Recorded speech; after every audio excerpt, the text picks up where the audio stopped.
तो स्वागत है आप सभी का मेरे इस यूट्यूब चैनल पे। और यहाँ पर हमारी IELTS क्यू कार्ड की सीरीज को कंटिन्यू करते हुए नया क्यू कार्ड है हमारा। Describe a person who you think is very open. Question यहाँ पर मैंने दे दिया है।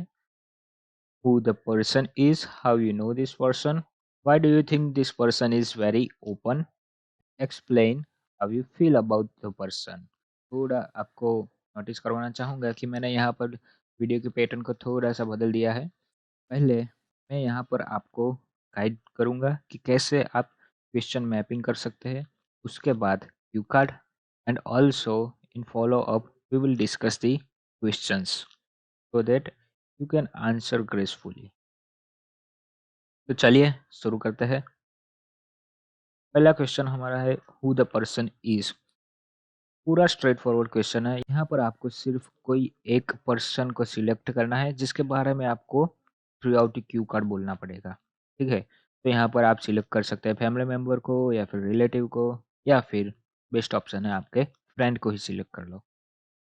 The next question is how you know this person. ठीक है, अगर आपने फैमिली मेम्बर को सिलेक्ट किया है तो फिर आपको इस क्वेश्चन का आंसर देने की ज़रूरत नहीं पड़ेगी, क्योंकि फैमिली मेम्बर्स को हम ब्लड रिलेशन के थ्रू जानते ही है। ठीक है, इन केस अगर आपने फ्रेंड सिलेक्ट किया है या फिर अपने टीचर को या नेबर सिलेक्ट कर दिया है या फिर कोई और, तो फिर आपको थोड़ी सी स्टोरी बतानी पड़ेगी कि आप कैसे उस पर्सन के कांटेक्ट में आए हैं। ठीक है, otherwise it is fine. Why do you think this person is very open. ये क्वेश्चन को आप मेन क्वेश्चन बता सकते हैं। यहाँ पर आपको डिस्कस करना पड़ेगा कि कौन से ऐसे रीजंस है कि आप बिलीव करते हैं कि वो ओपन पर्सन है। ठीक है, for example you can say the person is speaking truth, he is always putting fourth his thoughts whenever the situation is tense, no matter who the person is talking with him. Or also you can add the examples।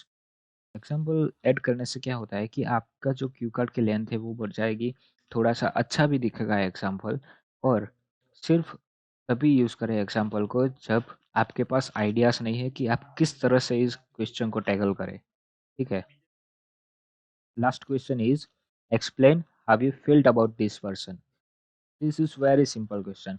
यहाँ पर सिर्फ आपको इतना बताना है कि आप क्या फील कर रहे हैं उस पर्सन के बारे में।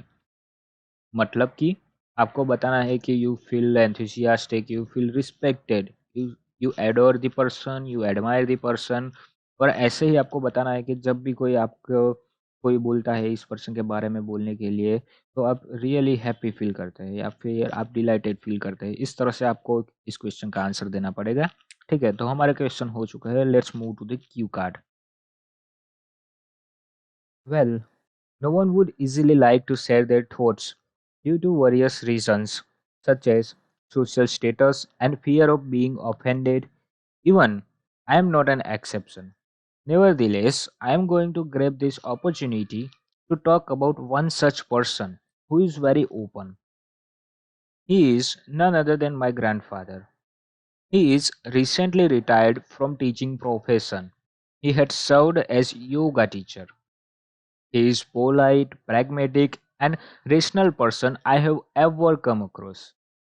He really loves to spend time with animals and nature.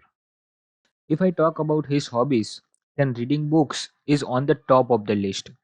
I have several reasons for considering him as a easy to talk person. Firstly, he never hesitates to put forth his views about various things. I must have to admit that several times he has influenced me as well as my friends by sharing his worthy life experiences. As he is straightforward person and a follower of Mahatma Gandhi, he loves to speak. Due to this, people in my town often seek guidance to tackle various problems. Being talkative, he often shares his bad aspects of life with us. He wants us to avoid making such mistakes that he had already made. I really feel delighted whenever I get a chance to talk about him. He is the one who has always inspired me to read books and to socialize with people. And I'm thankful to the God for having such a positive personality in my home. So here is the end of cue card, and now let us discuss the follow-up questions. Okay, so let us discuss all these 5 follow-up questions. First question is it difficult for Indian people to share their feelings? ठीक है, तो ये straight forward question हो गया। यहाँ पर हमको सिर्फ इतना बोला है कि yes it is difficult for Indian people to share their feelings and then we have to state the reason one और two. For example we can say they are more concerned about their social image. Otherwise we can also say they often think about being offended from the listener. फिर हमारा अगला question है who do you think talk more children और grown up? ठीक है, तो यहाँ पर हमें किसी एक के बारे में ही बोलना है। ठीक है, अगर हम बोलते हैं कि चिल्ड्रन ज़्यादा टॉकेटिव है, तो फिर सिर्फ हम चिल्ड्रन के बारे में ही बोलेंगे, ग्रोन अप को छोड़ देंगे, या फिर ग्रोन अप के बारे में बोलेंगे तो चिल्ड्रन को छोड़ देंगे। ठीक है, तो अगर मुझे प्रेफरेंस दिया जाए कि किसे चूज़ करना है, तो आई विल चूज़ चिल्ड्रन। उसके लिए इजीली आपको 2-3 रीज़न मिल जाएंगे। For example children don't know when to speak and what to speak. ठीक है, ये एक रीज़न हो गया। दूसरी बात है कि curiosity curiosity leads them to ask more and more question. ठीक है, तो इस तरह से हम सेकंड क्वेश्चन को आंसर कर सकते हैं। थर्ड क्वेश्चन हमारा है what do you think is the difference between boys and girls in expressing there feeling? जो ये क्वेश्चन बोला गया है, तो हमको डिफरेंशिएट करना है कि बॉयज एंड गर्ल्स में फीलिंग एक्सप्रेस करने में क्या डिफरेंस है। ठीक है, if I have been asked this question then I would like to answer in such a way that I think there is a little bit of difference between boys and girls in expressing their feeling, and it's totally depend on individual that how they share their feelings. It is a matter of past when girls were more expressive than boys, but in today's era they are nearly the same. ठीक है, तो इस तरह से हमारा third question का answer हो चुका है। अब मूव करते हैं नेक्स्ट पे। Do you think people are more open than in past? If I have to answer the fourth question, I will say no.